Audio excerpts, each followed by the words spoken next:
एक बड़ी पुरानी कहावत है, कहते हैं जहाँ चाह वहाँ राह। कुछ ऐसा ही होता हुआ दिख रहा है। अमेरिका और भारत के बीच में भले ही अभी तक ट्रेड डील फाइनल न हुए हों, लेकिन भारत ताबड़तोड़ ट्रेड डील फाइनल कर रहा है और अमेरिका को चौंका भी रहा है। जानेंगे जियोपॉलिटिक्स में क्या कुछ चल रहा है। हमेशा की तरह जानने को मिलेगा बहुत कुछ। जिस देश न्यूजीलैंड के साथ फ्री ट्रेड एग्रीमेंट साइन हुआ है, उसी देश में एक नई समस्या क्यों खड़ी हुई है। हमेशा की तरह जानने को मिलेगा बहुत कुछ। आइए जानते हैं इन खबरों को विस्तार से। 22 दिसंबर बहुत ही बड़ा दिन है, क्योंकि एक ऐतिहासिक कदम उठाया है भारत ने, वो भी ऐसे समय में जब अमेरिका के साथ भारत की तनातनी व्यापार को लेकर अभी भी चल रही है। स्क्रीन पर एक वीडियो देखिए। H1B के लिए अब जेडी वेंस क्या कहते हैं। A true Christian politics, it cannot just be about the protection of the unborn or the promotion of the family,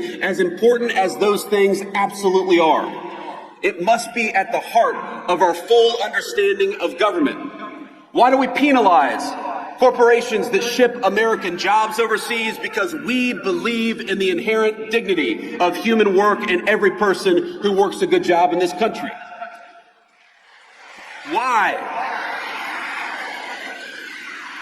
Why have we worked without the help of Congress to restrict H-1B visas, for example? Because we believe it is wrong for companies to bypass American labor just to go for cheaper options in the third world. JD Vance ने कहा कि ये एक Christian राजनीति है और हम pure Christian राजनीति कर रहे हैं, जिसके तहत हम अपनी कंपनियों को बाध्य कर रहे हैं कि कंपनियां अमेरिकन लोगों को नौकरी दे। सस्ते रिसोर्स के चक्कर में हमारे अपने लोगों को नौकरियां न देकर दूसरे लोगों को नौकरियां दी जा रही है। ये ठीक नहीं है। अब इससे ना एक चीज तो क्लियर हो जा रहा है कि भारत अगर ट्रेड डील फाइनल भी करता है तो ऐसा नहीं है कि भारत को हर मामले में छूट दी जाएगी। H1B की अगर बात करें तो ज्यादातर फायदा किसे मिलता है, भारत को ही मिलता है। लेकिन यूएसए के सालाना कन्वेंशन में बोलते हुए जेडी वेंस ने कहा कि अब हम चाहते हैं ईसाई मूल्य सिर्फ समाज तक ही नहीं रहे बल्कि हर जगह बढ़े। अब इसका मतलब क्या है? इसका मतलब देखिए, खुलकर ये कह रहे हैं। और अब तो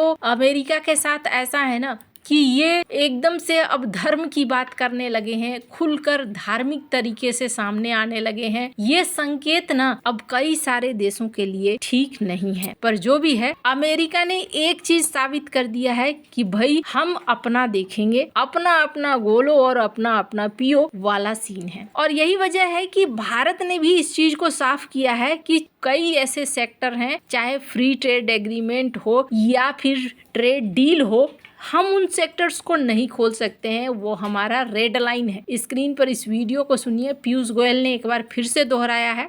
Our farmers stand to gain hugely, both through market access in New Zealand and through technology collaborations.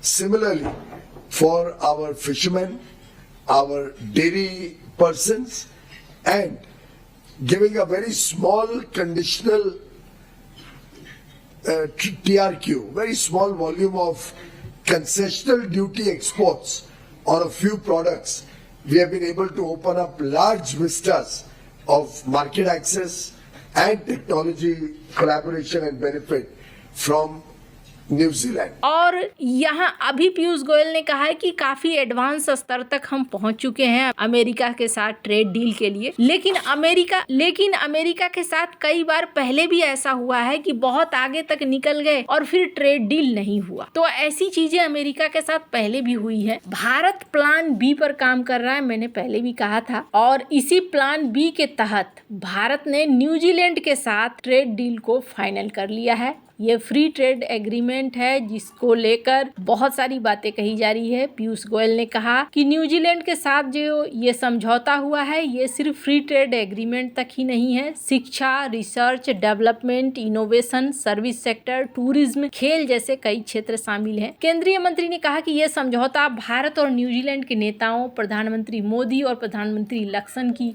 सोच को दिखलाता है। पीएम मोदी ने भी यहाँ पर एक ट्वीट किया और ट्वीट करके इस बात की जानकारी दी और साथ ही साथ उनके प्रधानमंत्री, उनके राष्ट्राध्यक्ष की तरफ से भी ऐसा ही देखने को मिला। इस फ्री ट्रेड एग्रीमेंट से क्या होगा, भारत के एक्सपोर्ट को जबरदस्त बढ़ावा मिलेगा। न्यूजीलैंड भारत से होने वाले 100% एक्सपोर्ट पर बिना टैक्स के सुविधा देगा। इसका मतलब है कि भारत से न्यूजीलैंड जाने वाले सभी सामानों पर कोई टैक्स नहीं लगेगा। जैसे ही ये समझौता लागू होगा, छात्रों के लिए भी एक बड़ी खुशखबरी है। जो छात्र न्यूजीलैंड में डिग्री कोर्स या बैचलर डिग्री कोर्स करेंगे, उन्हें 3 साल का वर्क वीजा भी मिलेगा। अभी अगर सेक्टर्स की बात करें तो जो छात्र साइंस, टेक्नोलॉजी, इंजीनियरिंग, मैथमेटिक्स में पढ़ाई करेंगे, यानी कि स्टेम या फिर पोस्ट ग्रेजुएशन की डिग्री लेंगे, उन्हें 4 साल का वर्क वीजा मिलेगा। ये छात्रों और पेशेवरों की पढ़ाई और नौकरी के लिए ज्यादा मौके देगा। इस समझौते में आयुष सिस्टम को भी बढ़ावा मिलेगा, जिसमें आयुर्वेद, योग, यूनानी सिद्धा, होम्योपैथी, भारत के आयुष सिस्टम को अंतर्राष्ट्रीय पहचान भी मिलेगी। इसके अलावा करीब 5000 योग प्रशिक्षकों,